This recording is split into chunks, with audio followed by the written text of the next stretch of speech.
গল্প প্যারিসের নরখাদক ইঁদুর দ্য ব্রোয়েল অব দ্য র্যাটস। সূচনা প্যারিসের এক রহস্যময় পরিবেশ।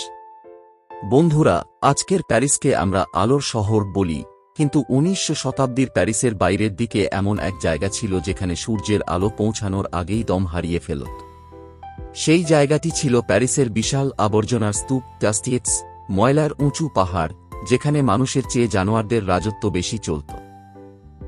আমাদের গল্পের নায়ক হলেন আর্থার পেমবার্টন, একজন তরুণ ইংরেজ ছাত্র, যার পুরনো মানচিত্র এবং রহস্যময় জায়গা খুঁজে বের করার দারুণ নেশা ছিল।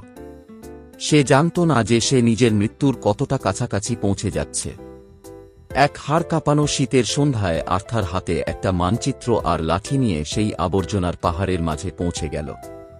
সেখানকার বাতাস এতটাই ভারী ছিল যে নিঃশ্বাস নেওয়া কঠিন হয়ে পড়ছিল।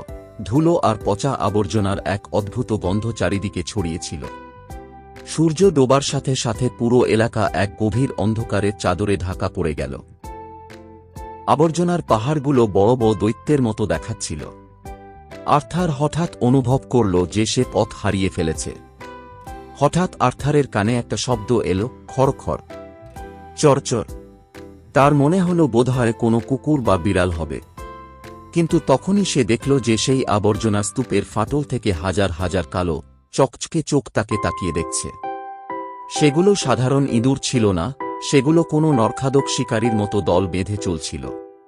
ঠিক সেই সময় তার দেখা হল এক ভয়ঙ্কর দেখতে বুড়ো লোকের সাথে, যাকে সেখানকার লোক ইঁদুরের রাজা বলত। সেই বুড়ো লোকটা আর্থারকে একটা ভাঙা কুঁড়েঘরের দিকে ইশারা করল।